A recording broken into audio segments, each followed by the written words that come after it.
would like to commence the ceremony now. Members of the Presidium, Mikhail Sergeyev Gorbachev, former President of the USSR, Professor Amnon Yariv, California Institute of Technology, the President of the Technion, Professor Ze'ev Tadmor, the Chairman of the International Board of Governors, Mr. Henry Taub, the President of the American Technion Society, Mr. Louis Weston, Professor Shlomo Avineri of the Hebrew University of Jerusalem, Professor Paul Zinger, Senior Vice President of the Technion, Professor Alex Solan, Vice President for Academic Affairs, guests from overseas, colleagues, ladies and gentlemen. Today we are honoring two men from very different worlds, who are nevertheless united by a common achievement. One is a scientist whose brilliant work has laid the foundations for a revolution in the technology of communication.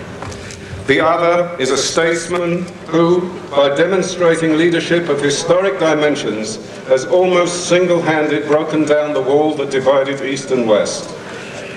There has been no such dramatic smashing of barriers since Joshua brought down the walls of Jericho. Because of both of these men, people can speak more freely to people, nation unto nation. I think it's a pleasing coincidence of history that the phrase, the Iron Curtain, was coined by the grandfather of one of our distinguished guests here today, Winston Churchill.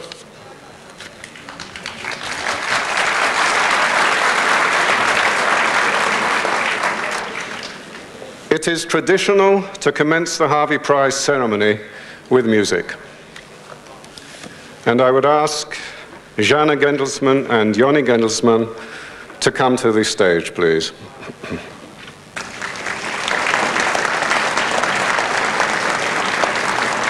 Jana Gendelsman is the mother of 14-year-old Yoni Gendelsman, who plays the violin, as you see.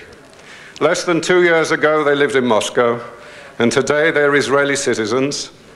And Yuri Gendelsman, their father, who is not here, is, by the way, the first viola of the Israeli Philharmonic. Jana and Yuri will play for us Gypsy Air by Sarasate.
I would like to call on the President of the Technion, Professor Zeev Tadmor, to address the audience.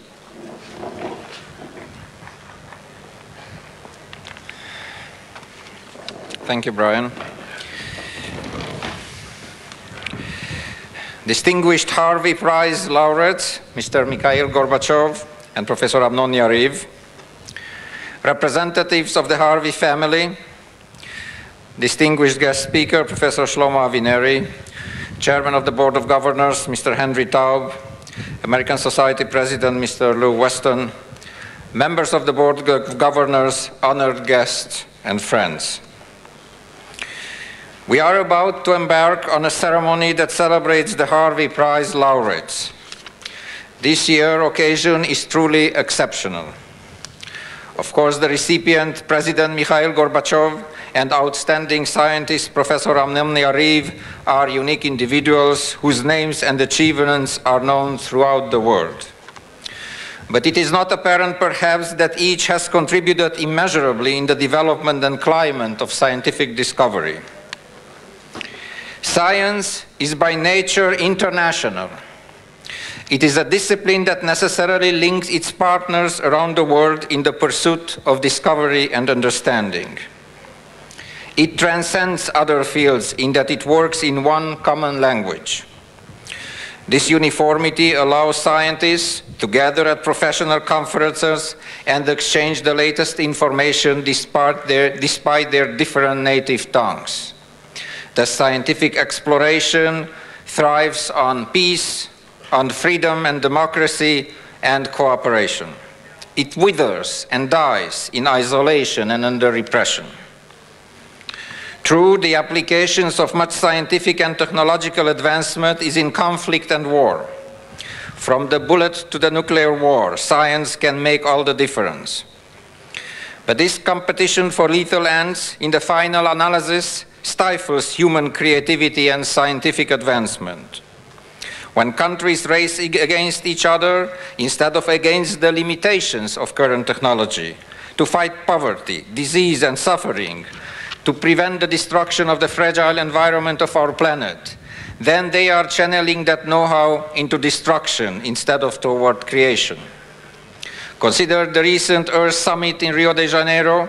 This event marked a first-time partnership among all nations to use the latest advancements in science and technology to preserve the world. It is on this level that President Gorbachev has greatly opened the door to scientific excellence. By paving the way toward peace, he has offered the world a window to superior Russian scientists. He has also set the standards and pace for other countries of the former Soviet Union and the world over. He has provided the thread that weaves the field of science into a global network for the benefit of mankind. Yariv's contributions represent a more classical gift to the field because they are anchored in the study itself. His pathfinding research has provided the scientific building blocks, paving the way for many commonplace technologies found today, including the compact disc player. It is fitting that Mikhail Gorbachev and Amnon Yariv meet in honor at the Technion. This institution has always operated on an international level, extending beyond the boundaries of Haifa and Israel. How appropriate it is that this evening we laud the work of individuals who represent two necessary components of discovery, science and peace. In the name of the entire Technion family, I congratulate you and thank you.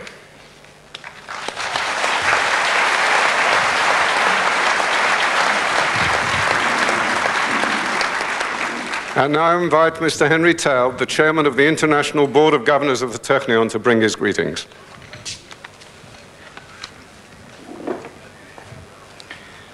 Harvey Prize laureates President Gorbachev and Professor Yariv, representatives of the Harvey family, Susan and Carl Robertson and Hope Warshaw, distinguished guest speaker Shlomo Avineri, Technion President Tadmor, American Society President Weston, members of the board, distinguished guests and friends. It's a sincere honor to share the dais tonight with former Soviet President Gorbachev and California Institute of Technology Professor Amnon Yariv. I'm pleased to be able to extend both my personal congratulations and those of the entire Technion family to our honored laureates. When the late Leo Harvey established the Harvey Prize at the Technion in 1972, his aim was to recognize major contributions to human progress in science and technology, human health, literature of the Middle East, and advancement of peace in the region. By so doing, the Harvey Prize was to create a link between Israelis and their counterparts throughout the world. It was Mr. Harvey's dream that this prize would help to make the impressive achievements of the Harvey Prize laureates known to the world while helping to promote the Technion, which recognizes these accomplishments. Tonight, we mark the 20th anniversary since the establishment of this prize. In the 2 decades that have passed since then, the list of laureates has been impressive indeed. This last year, for example, 2 Harvey Prize winners also became Nobel laureates. Professor Bert Sackmann, our 1991 Harvey laureate in human health, was awarded the Nobel Prize in medicine. And Professor Pierre Dejean, Harvey Prize winner in 1988, gained the Nobel Prize in physics. Among the distinguished Harvey Prize laureates who have graced this dais have been scientists who have made major contributions in atomic, nuclear, and solid-state physics, the inventor of the artificial kidney, pioneers in pharmacology, quantum electrodynamics, ferromagnetism, field theory, among others of note. They've been joined by some of the world's leading Middle Eastern scholars. Together, they have helped change the face of the last several decades while helping to improve the human condition. These laureates have come from the United States, the United Kingdom, Sweden, Germany, France, and Israel. Today, after 20 years, I believe we can say without any doubt that the Harvey Prize has achieved both of the major goals stated by Mr. Harvey. It has recognized major contribution toward human progress, and it has helped to create strong links between Israeli scientists and their counterparts abroad. My congratulations to members of the Harvey family on this occasion. I'm certain that the 2 men we honor this evening, President Gorbachev and Professor Yariv, are the epitome of the examples Mr. Harvey had in mind when he established this prize. The award to Mr. Gorbachev is of a very special nature. This year, the prize committee chose to move beyond the traditional Harvey Prize framework and recognize President Gorbachev for his diplomatic and humanitarian achievements. The many immigrants from the former Soviet Union in the audience tonight and at work on our campus bear witness to some of the practical results of President Gorbachev's policies. Professor Yariv has affected the world through his pioneering work in laser technology. The offspring of his groundbreaking work can be found in almost all of our homes today. He's honored tonight for his pioneering work in optoelectronics and electro-optics, among other achievements. His work paved the way for one of the most revolutionary technologies of recent decades, the optical disc, which through products like the compact disc players have greatly altered life in the latter half of the 20th century. I'd like to take this opportunity to thank the members of the Harvey Prize Council and Judging Committee for their devoted work in the painstaking process that led to the selection of this year's laureates. And to our distinguished recipients, once again, all our congratulations on joining the esteemed rank of Harvey Prize laureates. May this prize spur you on to newer and greater heights of achievement and serve as the basis for a long and fruitful association with the Technion and Israel.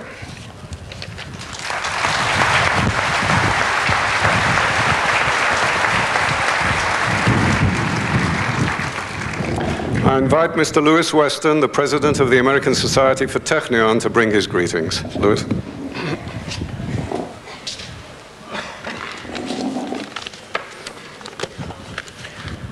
Harvey Prize laureates, President Gorbachev and Professor Yariv, representatives of the Harvey family, Susan and Carl Robertson and Hope Warshaw, distinguished guest speaker, Professor Shlomo Avineri, Technion President Zehev Tadmor, and Chairman Mr. Henry Taub, members of the Board of Governors, distinguished guests, and friends. It's particularly heartwarming for me to see a new generation of the Harvey family sitting in the audience tonight, following in Mr. Harvey's groundbreaking trail. In the name of the Technion and the American Technion Society, I would like to congratulate Susan and Carl Robertson and Hope Warshaw on this auspicious occasion, on the 20th anniversary. It's with great pleasure that, almost by an accident of time and place, it is my privilege to stand here today as President of the American Technion Society to offer greetings to the Harvey Prize recipients, as well as to Technion friends from Israel and around the globe. As I reflect on the distinguished individuals who are receiving this honor today, I'm extremely pleased at the fulfillment of Mr. Harvey's unique vision and foresight in establishing this prize. Consider this year's distinguished recipients. Who could have known that the singular prize Mr. Harvey established 20 years ago would come of age and gain such an international reputation for its role in bringing recognition to important scientific and indeed political leaders? It's my parochial pleasure that an American has established this honor, though it was done naturally for Israel and for the world. Certainly, this year's nominees reflect and represent what Mr. Harvey had in mind in terms of serving the community and science. I'm indeed proud to share this dais with President Gorbachev and Professor Yariv. We all look forward to your future continuing contributions to science and to mankind. I congratulate our distinguished laureates, and I hope that you all enjoy this special evening. Thank you very much.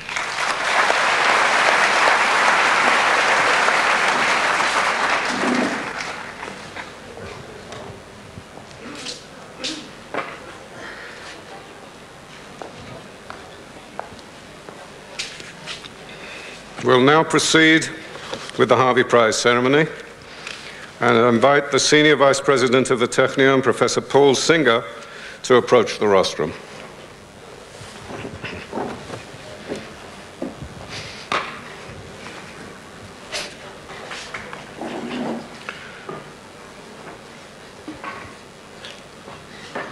Professor Yariv, will you please rise? Professor Singer will read the citation in Hebrew and then in English. הטכניון, מכון טכנולוגי לישראל, אגודת דורשי הטכניון בארצות הברית. מתכבדים להעניק לאמנון יריב את פרס הרווי בתחום הטכנולוגיה. לאות הכרה בתרומותיו החלוציות באופטואלקטרוניקה, ובמיוחד בהתפשטות גלים בכבישים, באופטיקה לא ליניארית ואופטיקת צימוד מופע, ופיתוחיו בלייזרים מוליכים למחצה וטכנולוגיות אופטיות אינטגרטיביות שהובילו לפיתוח לייזרים במצב המוצק, בעלי יציבות ומהירות גבוהים. ועבור הישגיו יוצאי הדופן כמדען, כמורה ומנחה באקדמיה וכמנהיג וחלוץ טכנולוגי תעשייתי בפיתוח וייצור של רכיבים אלקטרואופטיים חדשים, אשר בהמשך סללו את הדרך לפיתוח של מוצרים מהפכניים, כגון הדיסק האופטי, הקומפקט דיסק, התקשורת המהירה בסיבים אופטיים ודיסקים אופטיים בעלי קיבול גבוה. וכהכרה על שהטביע חותמו ברחבי תבל, המתבטא במאות מאמרים מקוריים וספרים שהפכו לטקסטים בסיסיים באופטואלקטרוניקה ושטחים קרובים. ניתן בחיפה ב-14 בסיוון שנת 5752, הוא היום ה-15 בחודש יוני, שנת 1992 למניין אומות העולם, היא השנה 45 למדינת ישראל. חתומים פרופסור זאב תדמור, נשיא הטכניון, מר הנרי טאוב, יושב ראש הקורטוריון של הטכניון, מר לואיס וסטון, יושב ראש אגודת דורשי הטכניון בארצות הברית.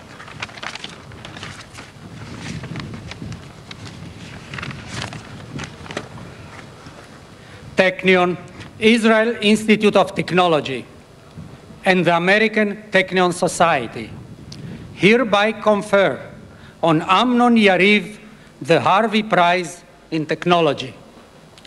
In recognition of his pioneering contributions to various domains of electro-optics, such as wave propagation in crystals, nonlinear and phase conjugate optics, and his demonstration of semiconductor-based integrated optics technology leading to development of high-speed and stable solid-state lasers.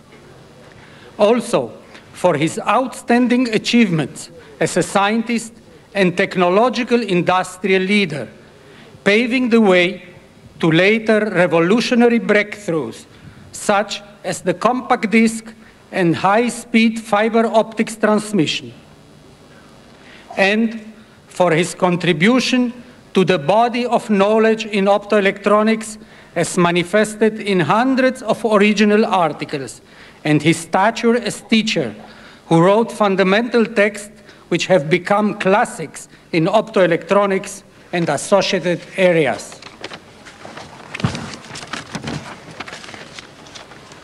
Granted in Haifa, in the state of Israel, on the 14th day of Sivan, 5752, the 15th day of June, 1992, in the 45th year of the independence of the State of Israel. Signed by President of the Technion Zeev Tadmor, Chairman of the Board of Governors Henry Taub, President of the American Technion Society Louis Weston.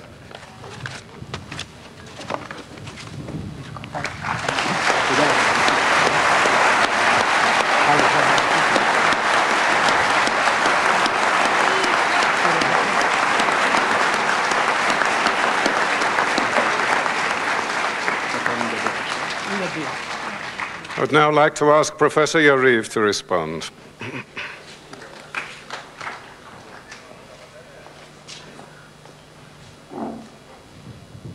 למתרגמים כאן, אל תתבלבלו, אתחיל בעברית ועבור לאנגלית.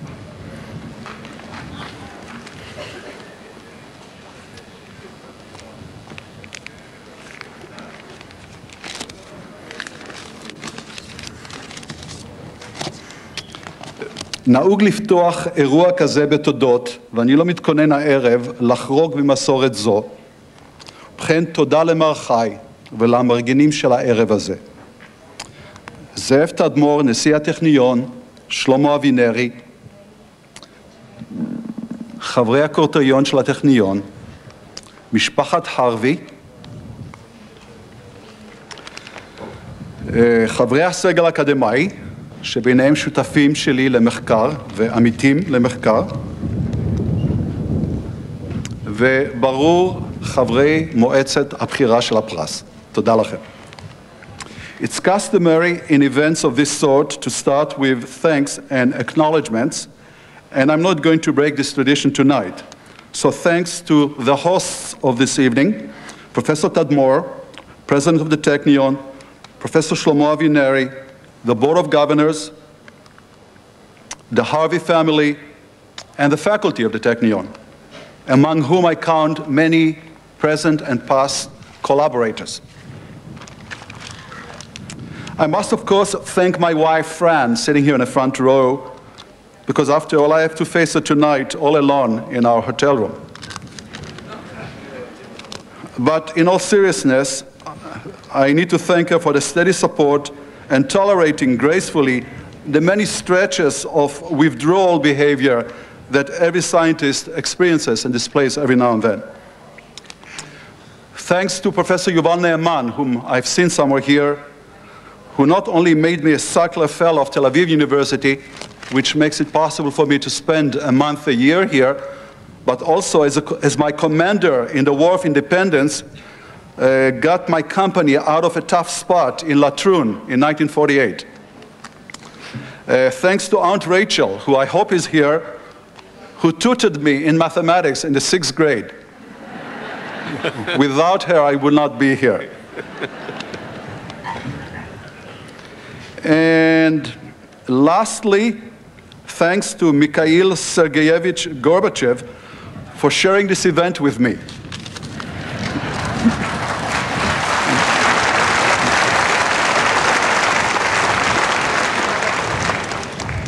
When I told my family about sharing an award with Mikhail Gorbachev, the reaction of my daughter, Gabriela, was, I didn't know that Gorbachev is also a great scientist.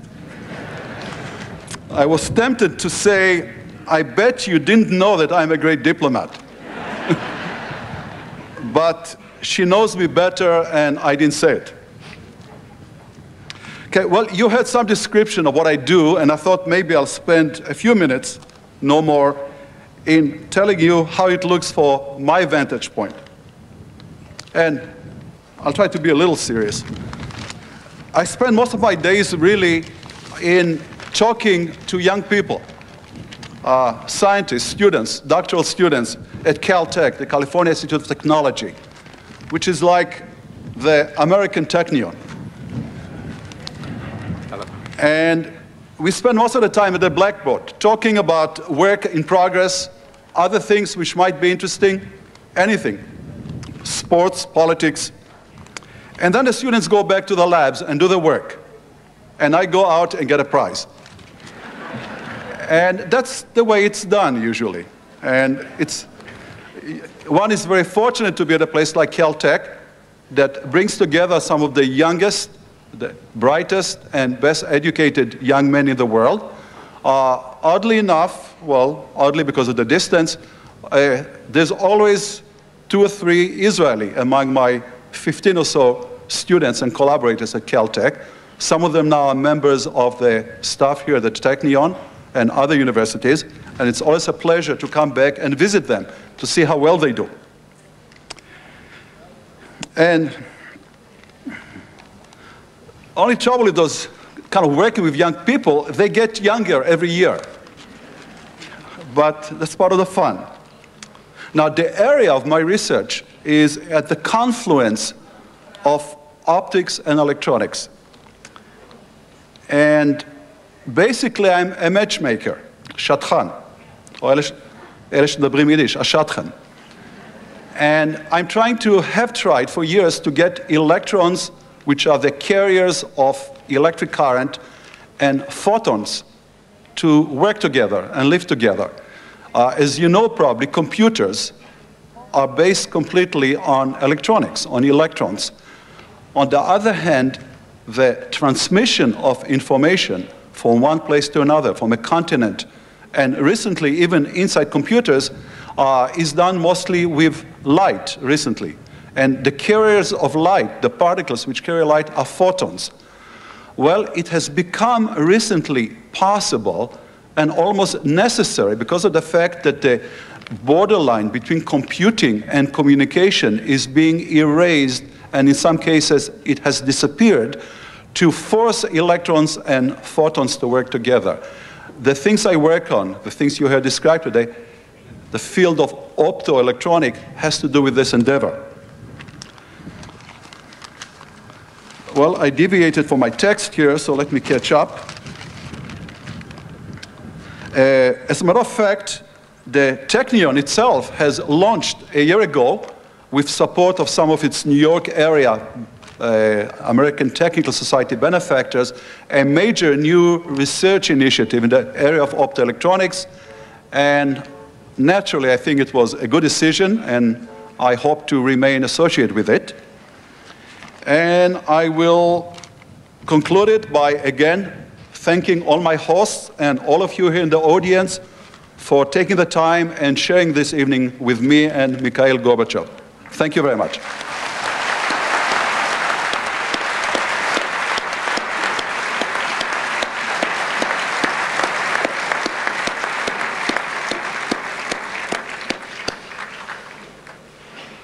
Thank you, Professor Yariv. We now have a second musical interlude, which very appropriately consists of pieces by Russian and American composers. I'll tell you what the three pieces are at the beginning so that I don't interrupt your pleasure by sticking my nose in between them. The first will be a melody by Tchaikovsky, and that will be followed by a selection from Porgy and Bess by Gershwin, of course. The particular arrangement is by Heifetz. And finally, a Gopak by Mussorgsky, and I ask our friends to come back onto the platform again.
Our guest of honor this evening is Professor Shlomo Avineri of the Hebrew University of Jerusalem, who is the former Director General of the Ministry of Foreign Affairs.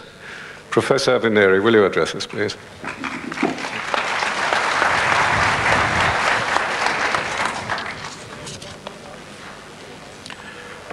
I have been asked to introduce our guest of honor. With your permission, let me start by introducing ourselves to him first. President Gorbachev, with your gracious wife, you have been with us less than 1.5 days. I'm sure it feels like 2 months. You have, in the meantime, seen a little bit of what we are: an ancient people and a new society. We live as a modern nation, but we started 3,000 years ago in a revolt and exodus from Egypt against slavery and oppression. In our pantheon, there are many names who mean much not only to us, but to humanity at large. Moses, the legislator; David, the shepherd boy, who became founder of the first Israelite Commonwealth; Solomon, the philosopher king, whose name, Shlomo, means man of peace, happens also to be my name; Isaiah, the prophet of peace and redemption. In our later history, philosophers like Maimonides and Spinoza; later, socialist revolutionaries and visionaries of nationalism like Moses Hess, incidentally a friend and mentor of Karl Marx. Karl Marx once called him my communist rabbi. And in the last generations, universal geniuses like Freud and Einstein. It is in their heritage that the people of Israel, through its national liberation movement, Zionism, has tried to rebuild its homeland, its culture, its identity, and find its place in peace among the nations. It is this people that welcomes you and honors you. It is no secret that the relationship between our two peoples and between communism and Zionism has been complex and not easy over the generations. Your people, whether ruled by tsars or commissars, was not always very accommodating to Jewish life or Jewish identity.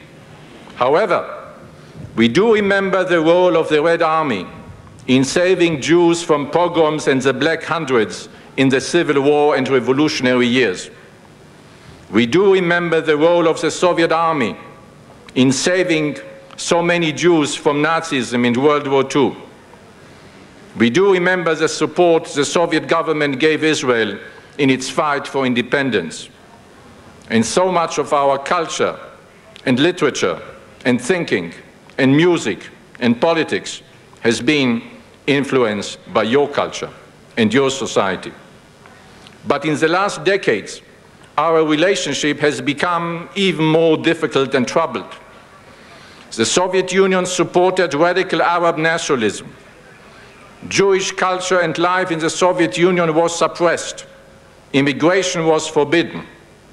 We have come today here to honor you here because under your leadership, this has been radically changed. Your country's policies towards the Middle East conflict have become more even-handed and realistic. The ideological battle against Zionism has stopped. Jewish life in the Soviet Union has revived. Immigration, our great dream, has been allowed. In your book, Perestroika, you have written in 1987 that, quote, in the Middle East, the main thing is to take the interests of all sides into consideration, end of quote.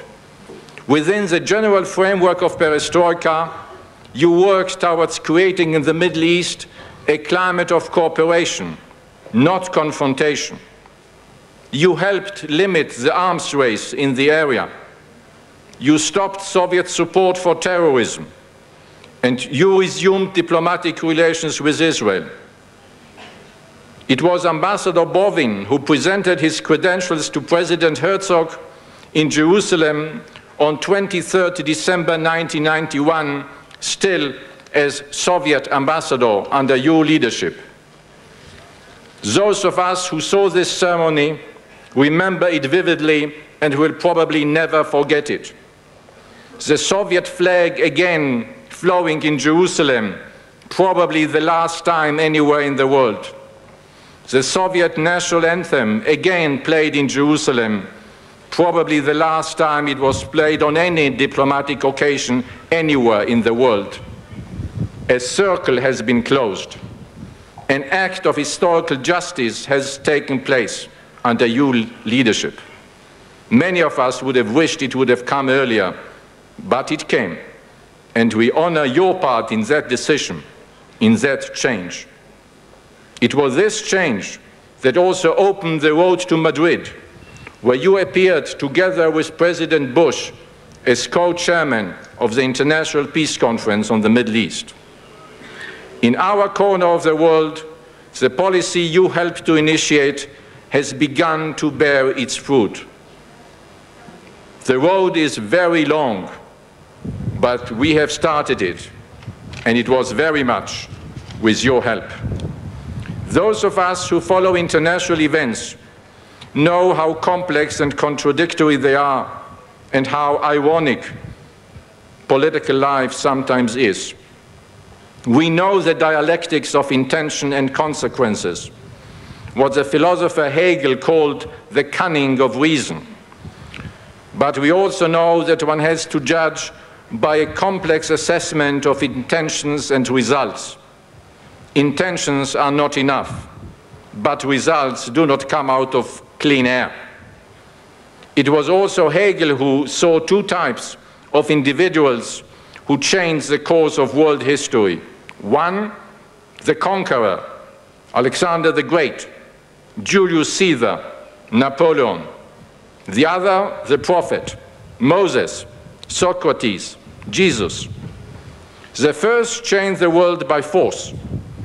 The latter helped to change it by spirit, but usually it takes many generations after their death for the impact to bear fruit. But under your leadership, world history has been changed most dramatically in our own time and in our own generation, and not by force, not through conquest, but by peace and reason and diplomacy and negotiations. In your own country, in Warsaw and Prague and Berlin, when you decided not to send in the tanks. In our own country, in our own region. Few people in world history have helped to change history so dramatically, not through conquest, not through violence, not through fear, not through war, but through peace. And for that, Mikhail Sergeyevich, we, the people of Israel, the people of the book, are grateful to you.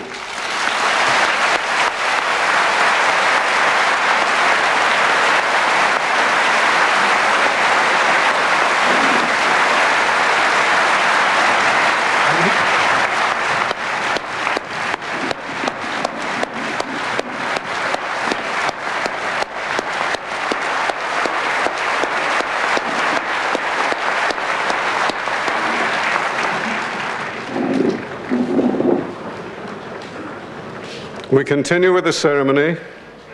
I invite the Senior Vice President, Professor Paul Singer, to approach the rostrum again, please. Mr. Mikhail Gorbachev, встаньте, пожалуйста. Will you please rise?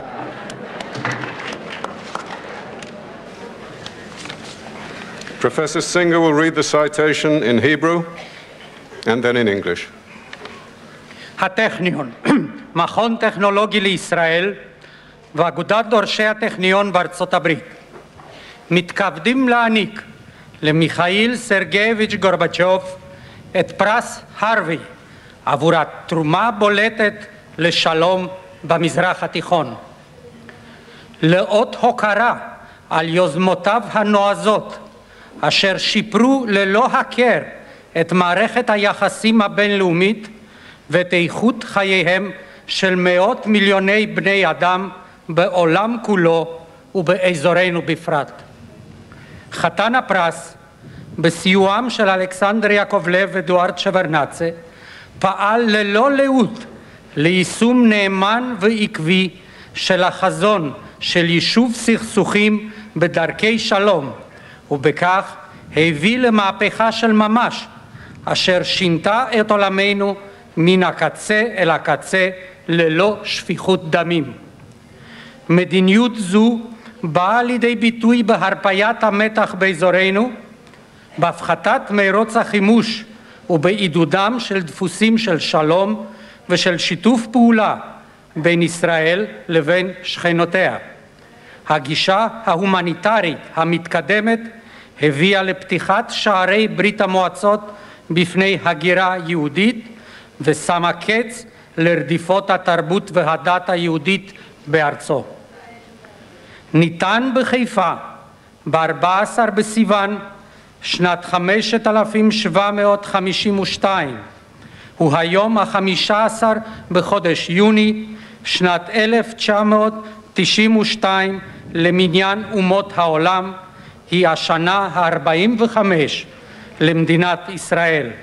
חתומים זאב תדמור, נשיא הטכניון, הנרי טאוב, יושב ראש הקורטוריון של הטכניון, לואי וסטון, יושב ראש אגודת דורשי הטכניון בארצות הברית. Technion, Israel Institute of Technology, and the American Technion Society hereby confer on Mikhail Sergeyevich Gorbachev the Harvey Prize for outstanding contribution to peace in the Middle East. In appreciation of his seminal initiatives, which had a profound impact on international relations and improved the quality of life of hundreds and millions of people. Assisted by Alexander Yakovlev and Eduard Shevardnadze, he worked indefatigably towards the faithful and consistent implementation of the vision of resolving conflicts by peaceful means. This has resulted in revolutionary changes effected in a bloodless way. These policies manifested themselves in our region in the lessening of tensions, in a reduction in the arms race, and in the promotion of cooperation between Israel and its neighbors. Moreover, his progressive humanitarian approach permitted immigration of the Jews and put an end to the persecution of Jewish culture and religion in the Soviet Union. Granted in Haifa, in the state of Israel, on the 14th day of Sivan, 5752, the 15th day of June, 1992, in the 45th year of the independence of the State of Israel, signed by President of the Technion, Zeev Tadmor, Chairman of the Board of Governors, Henry Taub, and President of the American Technion Society, Louis Weston. Our warmest congratulations.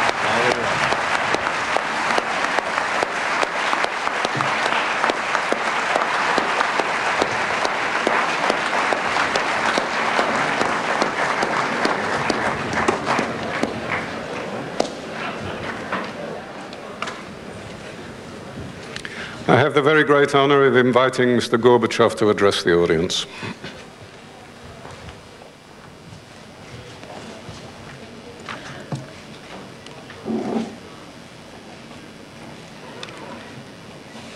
Уважаемый председатель, господин Тадмор, дамы и господа, искренне признателен вам за оказанную честь, за присуждение премии Гарви, одной из самых значительных в мире науки. Непривычно, но приятно ощущать себя почетным доктором Техниона, знаменитого уникального института международного класса, ставшего оплотом впечатляющего научно-технического прогресса своей страны.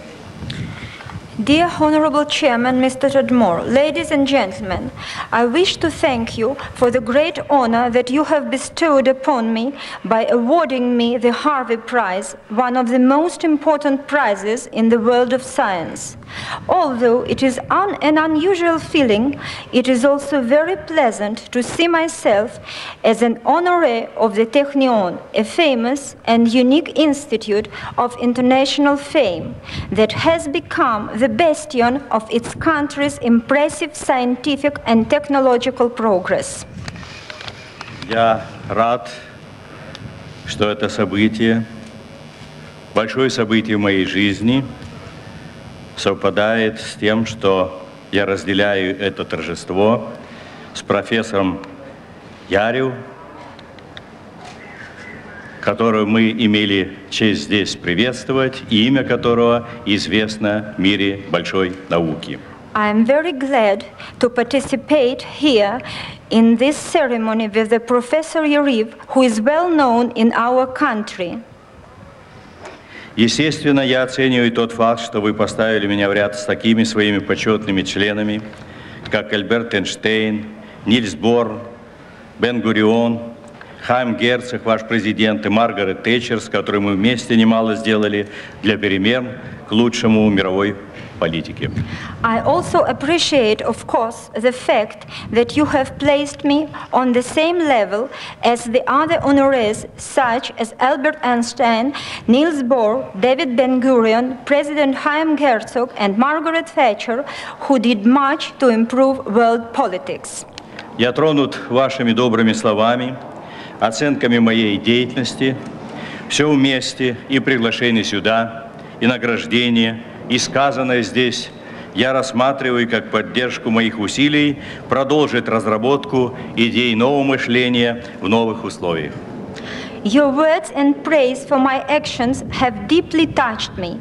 All of this together, my invitation here, the awarding of the prize, and what was said on this occasion, I view for support of my efforts to continue developing a new way of thinking under new circumstances. Меня нередко спрашивают, каковы были побудительные мотивы моей решимости, когда я оказался во главе могущественного государства, покончить с холодной войной. I am sometimes asked, what made me act so decisively against the Cold War when I myself stood at the head of a superpower? Прежде всего, я называю нравственный мотив. Стремление к победе в идеологическом сражении, которое было источником конфронтации, не только наносило огромный ущерб моральным ценностям жизни. Оно грозило катастрофой для самой жизни, ликвидацией самого объекта нравственности. In reply, let me first explain the moral reason. I aspired to win an ideological battle against a source of hostility that threatened not only the moral values of life, but constituted a threat of a catastrophe to life itself by destroying the concept of morality. Второй мотив – здравый смысл.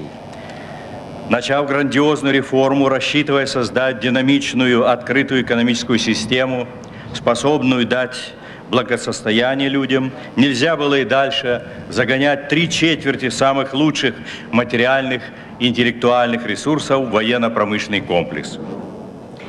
A second reason, common sense. After we began with a massive reform designed to create a dynamic and open economy that could care for the needs of the people, we could not continue to waste 75% of our material and spiritual resources on the army and the military industry. С этим абсурдом, загубившим богатейшую страну, надо было кончать, а это невозможно было без прекращения гонки вооружений и коренного изменения самого характера международных отношений. It was clear that such an absurd situation that brought a rich country to the brink of disaster had to end. This could not have occurred without first halting the arms race and without making a substantial change in the international relations. Третий мотив – опасность все большего научно-технического отставания страны от мирового уровня, разрастающийся разрыв между наукой и реальными потребностями как в производстве, так и в духовной, общественной жизни. Но включение науки в задуманную реформу требовало высвобождения ее из-под власти милитаризма и из подчинения государственной идеологии. The third reason, the ever-increasing risk of our country falling behind in the scientific technological field with an ever-widening gap between science and real needs, both in the industry as well as in spiritual and social life. However, the inclusion of science in the planned reform first required that it be liberated from militaristic rule and the dependency on state ideology. Однако даже то, что оставалось от подлинной науки под плотной крышей официальной ортодоксии, классовой логики, позволило людям, ответственным за будущее страны, разглядеть главный признак мирового процесса к концу XX века – растущую взаимозависимость и взаимосвязанность мира.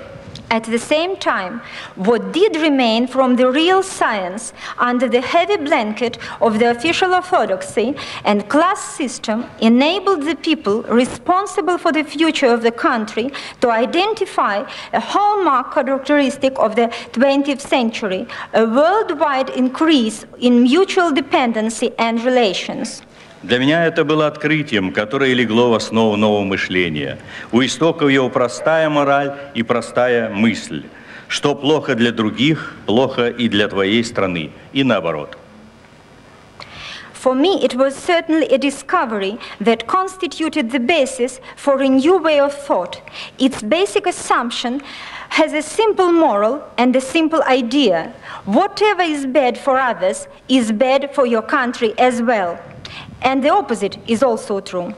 Отсюда и новая внешняя политика, диктуемая жизненными интересами своего народа, необходимостью вывести страну из опаснейшего системного кризиса, но и учитывающая интересы других стран.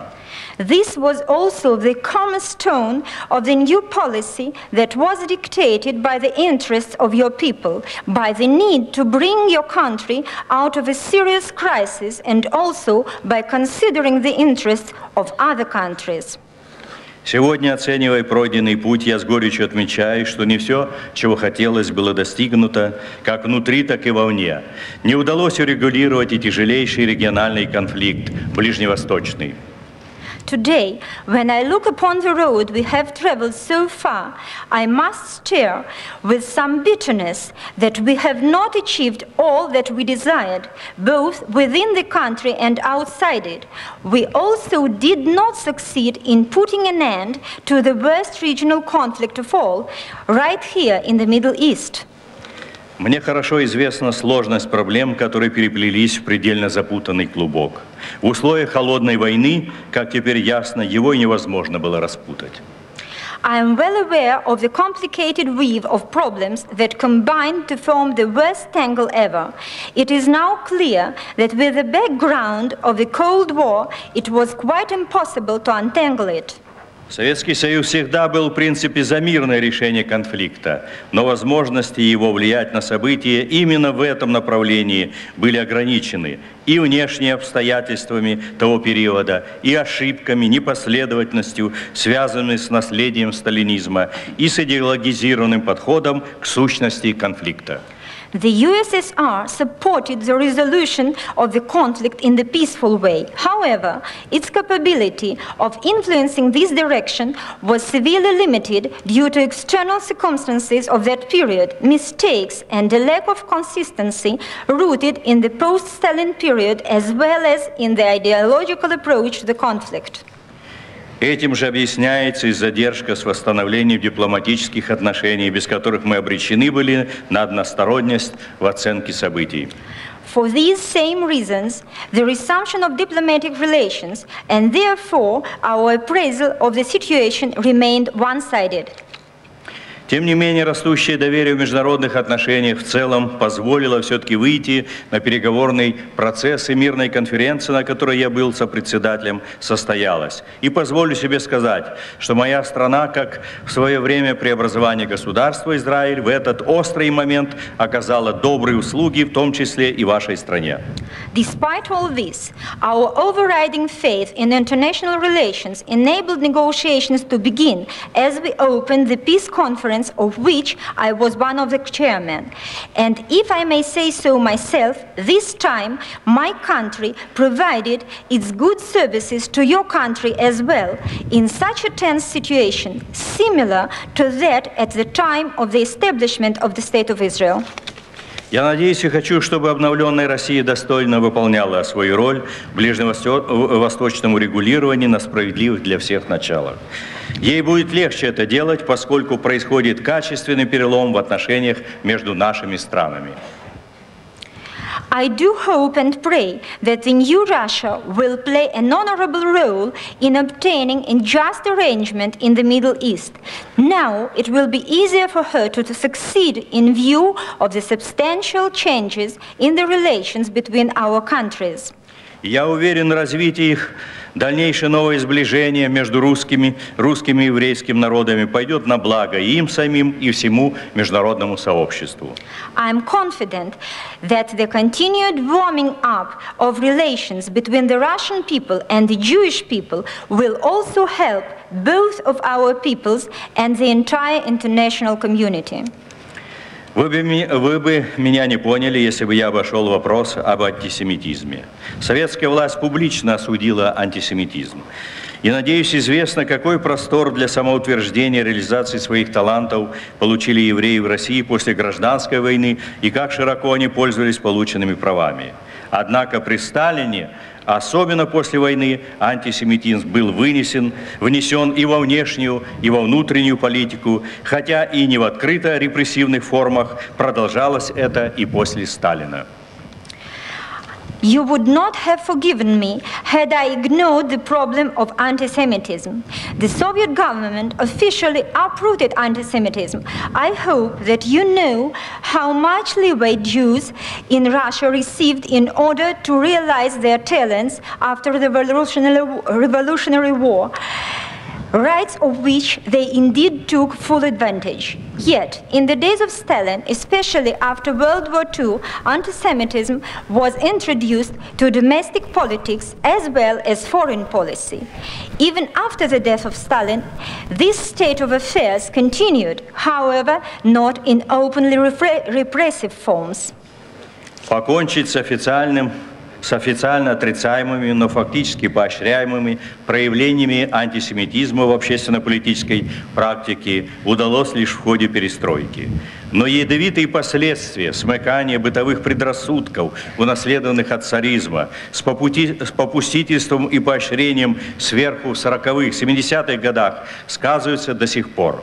Теперь этим воспользовались некоторые реакционные группировки. Вы должны знать, демократическая общественность России отвергает и осуждает антисемитизм и сделает все, чтобы выкорчевать его из нашей общественной жизни. Only in the days of perestroika did we finally succeed in putting an end to the signs of anti-Semitism that were officially denied in policy but encouraged in practice. Even today, the ramifications of the poisonous prejudices from the days of the Tsar are laced with the encouragement from above, prevalent in 1940s, 1970s. At present, this phenomenon is taken advantage of by extremists. You must know the democratic Russian public rejects and denounces anti-Semitism and will do everything in its power to uproot the phenomenon from our society. Следует, однако, заметить, что антисемитизм оказался бессилен перед мощной тенденцией взаимодействия еврейского и русского начал в науке и культуре. Сейчас обе стороны должны позаботиться о том, чтобы эмиграция евреев из России не обескровила этой тенденции на нашей стороне, хотя, естественно, она усилит ее у вас. Никакие взаимные обиды, пороки, преступления прошлого не должны помешать существованию этого уникального феномена, взаимопроникновению культур и талантов двух таких наций. Это, я думаю, достояние международное. It should also be noted that anti-Semitism is helpless before the rising tide of Jewish-Russian cooperation in science and culture. Today, both sides must ensure that the exit of Jews from Russia does not reduce the power of this tide from our side. Naturally, it must strengthen the tide from your side.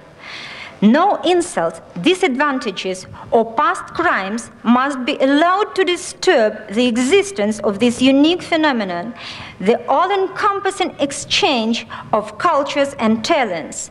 In my opinion, this is quite an international accomplishment. Убежден, что сотрудничество России и Израиля имеет большие перспективы. Это задача огромного значения, весьма актуальная ныне и для России. И Технион, деятельность которого вроде бы теперь меня лично касается, сыграет, уверен, достойную, заметную роль в этом. Еще раз спасибо за гостеприимство, дружеские чувства и поддержку, за оказанную честь. I am completely convinced that cooperation between Russia and Israel has a great future. One possible application of such cooperation is environmentally clean technological development intended for developing countries. This is a most important goal and quite a relevant one even for Russia. I am convinced that the Technion, whose activities now have a personal flavor for me, will play a respectable role. Again, thank you for your hospitality and warm feelings of friendship and support.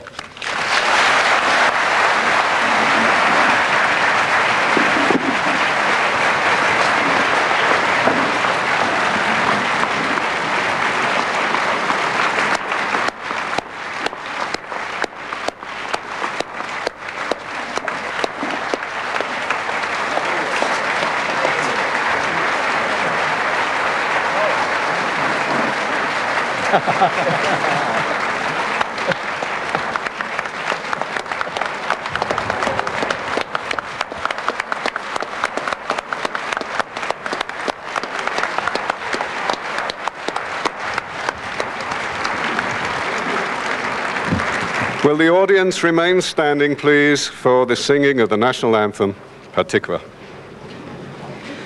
Kol od balevav penima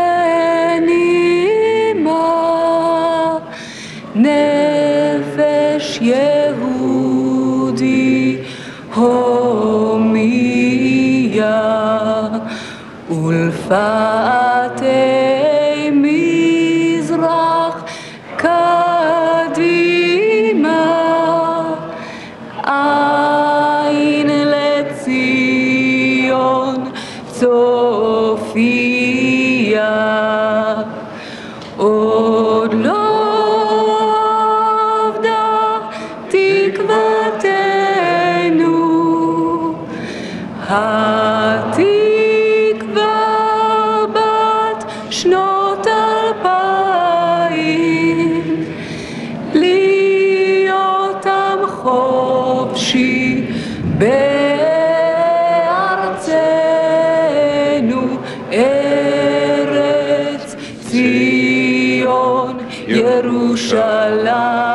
Yerushalayim להיות עם חופשי בארצנו